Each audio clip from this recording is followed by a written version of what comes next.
রান্না কিন্তু সকলেই যে ভালো করতে নিয়ে এসেছে। তা চলুন আমরা দেখি আমার মেয়ে আমার জন্য কি কি জিনিসগুলো নিয়ে এসেছে। আসসালামু আলাইকুম, সবাই কেমন আছেন? আশা করি সবাই খুব ভালো আছেন, আমিও ভালো আছি। চলে আসলাম আপনাদের সাথে একটা নতুন ব্লগ নিয়ে। আজকে সকালবেলা কি করেছি, আমি সকালবেলা উঠে বাজারে চলে গিয়েছি।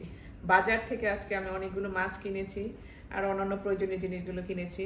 তো বাজারটা কেমন হলো আসুন আপনাদেরকে দেখাই, আপনারা কমেন্টস করে জানাবেন। যেহেতু আমি বাজার তেমন করি না, তারপরও কেমন করেছি সেটা নিশ্চয়ই আপনারা বললে আমি খুশি হব। এই দেখেন আমি বাজার থেকে কতগুলো মাছ আর অল্প কিছু সবজি নিয়ে এসেছি। এখানে আমি চিংড়ি মাছ কিনেছি বড় বড়, তারপরে লইট্টা মাছ কিনেছি দুই রকমের, দুই দোকান থেকে। একটা রুই মাছ নিয়েছি আর মেনি মাছ নিয়েছি। এই যে লইট্টা মাছ আরেক রকম, আর ইলিশ মাছ। এই তো এর মধ্যে আমি আবার সবজি বাগান থেকে সবজিগুলো নিয়ে এসেছি। এখন আমি রান্না বান্না করব। রান্নার ফাঁকে আমি একটু গল্প করি। আসলে রান্না হলো ভালোবাসার স্বাদ দেওয়ার একটি উপায়। এটি একটি শিল্প। আমরা খেতে ভালোবাসি বলে রান্নার প্রতি আমাদের এত ভালোবাসা। রান্না কিন্তু সকলেই যে ভালো করতে পারে তা কিন্তু নয়। রান্না সবাইকে দিয়ে হয়ও না। রান্না একটি অর্জন। রান্না হলো একটি উপায় যা দিয়ে আমরা আমাদের ঐতিহ্য এবং সংস্কৃতি উদযাপন করতে পারি। এই রান্না দিয়ে আমরা অন্যদের জন্য যত্ন এবং ভালোবাসাও প্রকাশ করতে পারি। পৃথিবীতে প্রতিটি মানুষের কাছে তার মায়ের হাতের রান্না হচ্ছে সব থেকে বেস্ট রান্না, তাই না? কেননা মায়ের হাতের রান্না হচ্ছে ভালোবাসা এবং অনুভূতি দিয়ে, যার কারণে মায়ের হাতের রান্না কখনো কেউ ভুলতে পারে না। তাই তো আমি যখনই কিছু রান্না করি চেষ্টা করি মায়ের রান্নাকে সবসময় অনুকরণ করতে, এবং রান্নার পর যখন খাই তখন মায়ের হাতের রান্নার স্বাদ পেতে চাই। কিন্তু সবসময় মায়ের হাতের মতো রান্না হয় না। তখন মন খারাপ করি যে আমি কেন মায়ের মতো পারি না। মাকে তখন খুব মনে পড়ে এবং ইচ্ছে করে যে আহারে, মা যেভাবে রান্না করতো ঠিক সেভাবে যদি রান্নাটা করতে পারতাম তাহলে তো আজকে খেতে পারতাম। যদিও আমার মা এখনও বেঁচে আছেন, কিন্তু সে তো আর রান্নাবান্না করতে পারেন না।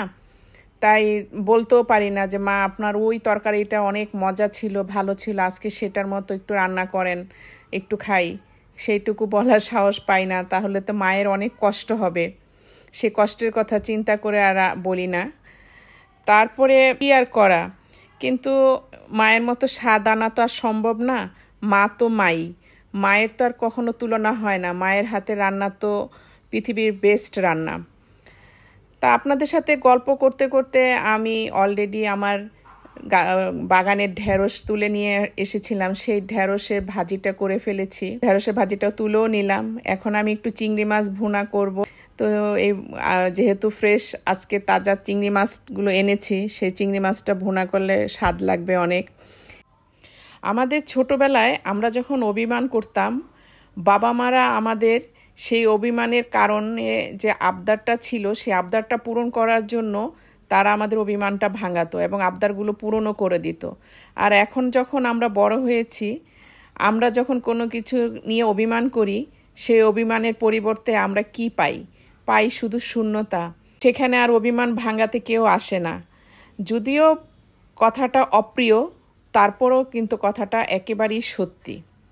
আরেকটা কথা আমার মনে পড়ল, আমাদের মনের দরজা অনেকগুলো, সেখান দিয়ে অসংখ্য জন প্রবেশ করে এবং বেরও হয়ে যায়। তাই সবাইকে মনে রাখা আমাদের পক্ষে সম্ভব নয়। কিন্তু এমন কিছু কিছু মানুষ আছে যাদেরকে আমরা কখনোই কোনোদিন ভুলতে পারি না। তারা আমাদের মনের দরজায় সবসময় দাঁড়িয়ে থাকে। কারো মনের কথা কেউ জানতে পারে না। যার যার মনের দুঃখ, কষ্ট, বেদনা, যন্ত্রণা, সুখ, আনন্দ যাই থাকুক না কেন, শুধু সেই ব্যক্তি জানে। মানুষের মন সময়ের সাথে পরিবর্তন হতে থাকে। কখনো ভালো সময়ে কাটে, কখনো মন্দ সময়ে কাটে। আর এইভাবেই কখনো মন ভালো থাকে, আবার কখনো মন খারাপও হয়ে থাকে। এইভাবেই জীবন কাটাতে হয়। তাই জীবনে যাই কিছু করুন না কেন, সবসময় খুশি থাকার চেষ্টা করবেন। কেননা একটি সুন্দর মন থাকা মানে অন্যের প্রতি শ্রদ্ধা, ভালোবাসা, সম্মান সবসময়ই থাকে ও তার অনেক দয়ামায়াও থাকে। ধন সম্পদ থাকলেই ধনী হওয়া যায় না। ধনী হওয়ার জন্য সুন্দর একটা মনের প্রয়োজন হয়।